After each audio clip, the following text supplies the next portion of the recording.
이 1단계인 손에 의한 스윙,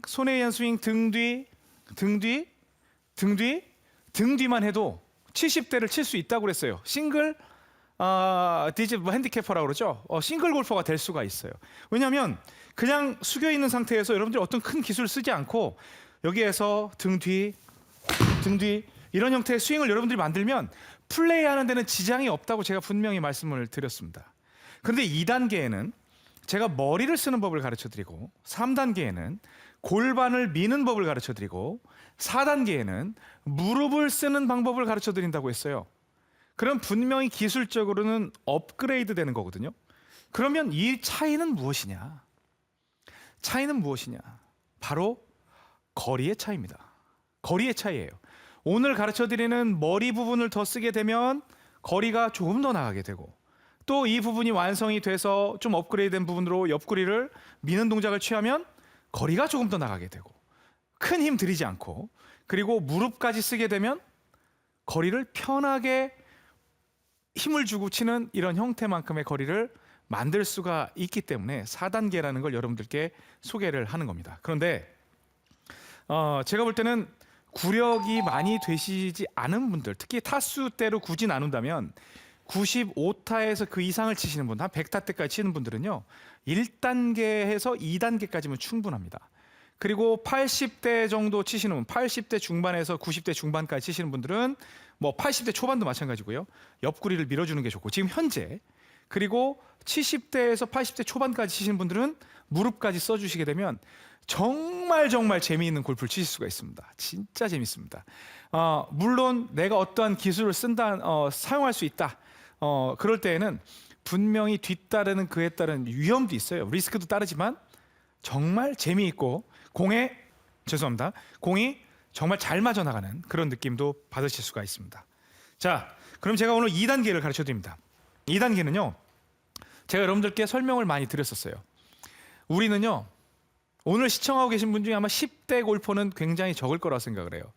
거의 주된 시청층이 한 40대, 30대, 40대, 50대 골퍼분들이 이제 60대, 또 70대, 80대, 90대, 100대, 110대 뭐 그 정도 연령대 분들이 시청을 하고 계실 거라고 생각이 되는데 우리는요 이미 제가 소위 말하는 꼰대가 돼 버렸어요. 예전에 제가 이런 그 흉내를 낸 적이 위험한 있는데 발언 아닌가요?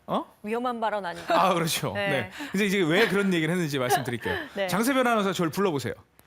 이병욱 프로. 네 하면 이제 10살 때 이병욱 프로는 네 하고 이렇게 봐요. 그렇죠. 이렇게 보죠. 네. 그런데 이제 이병욱 프로 했어요. 이제 30살 이병욱 프로. 네, 이병욱 프로. 네 이렇게 봐요. 도전적이신데요? 아니죠. 이렇게 가슴이 돌아요. 가슴까지. 목만 못 가요. 네. 목만 못 가고 연결이 돼 있어. 이제 굳어서. 네. 이렇게 도전적인 게 아니에요. 네. 요즘 이상해. 자꾸 모든 걸 도전적으로 봐. 그다음에 이제 50대 이병욱 프로예요. 네. 아직 아니시잖아요. 50대. 아니 불러달라고요. 네. 50대 이병욱 프로님. 네, 부르면 이렇게 보고 나중에 이제 뭐 70대가 되면 이렇게 보고. 왜냐면 이 목과 어깨 근육에 있는 뭐 승목은 예전에 이제 신준 프로도 그런 말씀을 많이 해주셨는데 연결되는 이 근육 이쪽의 유연성이 상당히 옛날 제가 흉쇄 유돌근이라고 말씀을 드렸거든요. 근데 이 부분이 굉장히 이제 경직이 돼요.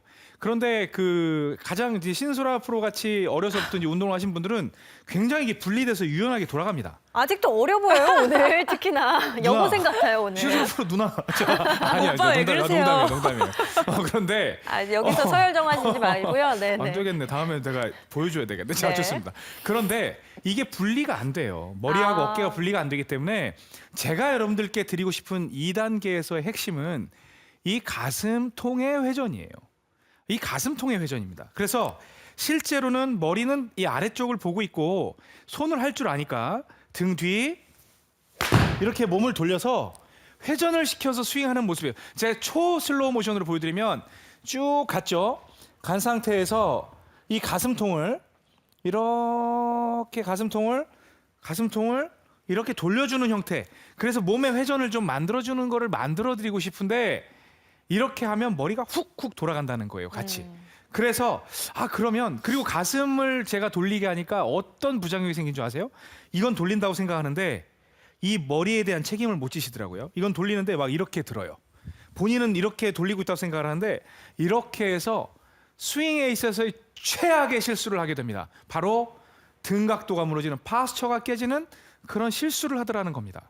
그래서 제가 오늘은 여러분들께 이걸 반드시 해야 되는 게 아니라 이걸 하면 거리와 방향이 훨씬 더 증진되기 때문에 2단계를 소개해 드립니다.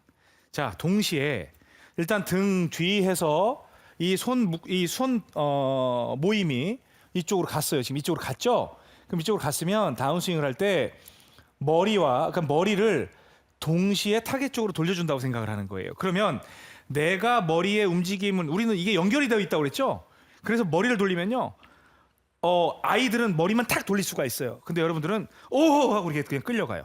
여기가 연결이 돼 있기 때문에. 그래서 서 있는 상태에서 하나 등 뒤 이런 식으로 머리를 같이 돌려주는 거죠. 네. 그러면 스윙에 힘이 들어가는 게 그 바로 직전에 쳤던 그런 스윙보다도 거리를 좀 더 편하게 낼 수 있고 좀 역동적인 스윙을 할 수 있습니다. 네. 그러면 제가 바라는 건 그거예요.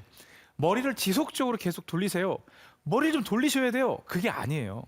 머리를 돌리게 되면 기본적으로 제가 원하는 건 이 훈련법의 목적은 여러분들이 머리를 돌린다는 스타트 동작이 생기게 되면요. 내가 지금 이거는 유지를 한 상태에서 돌릴 수가 있어요. 만약에 머리를 돌리지 않습니다. 가슴만 돌립니다 하면 이 머리가 이런 식으로 움직일 수 있는 가능성을 여러분들한테 줄 수밖에 없습니다. 그런데 다운스윙을 시작할 때 머리를 같은 방향으로 돌리세요. 그냥 이쪽으로 본 각도대로 돌리세요 하게 되면 이미 머리는 회전해야 되는 방향이 설정이 돼 있기 때문에 등 각도가 무너지는 위험이 전혀 없다는 거죠.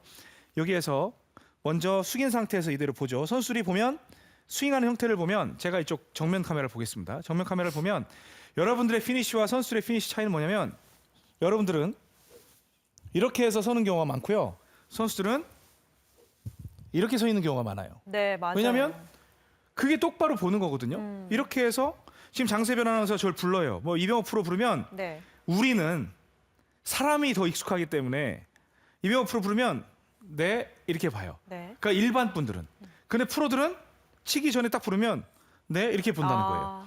왜냐하면 이 자세가 굉장히 굳어져 있거든요. 네. 그러니까 정말 긴 대화를 해야 되거나 누가 시끄럽게 해서 화를 낼 때는 이렇게 올라가겠죠. 도대체 왜 그러시냐고. 그런데 잠깐 무슨 말을 들어야 될 때는 여기서 이렇게 보고 이렇게 본다는 거예요. 그리고 공을 치고 나서도 이런 형태의 파스처를 유지할 수 있다는 거죠.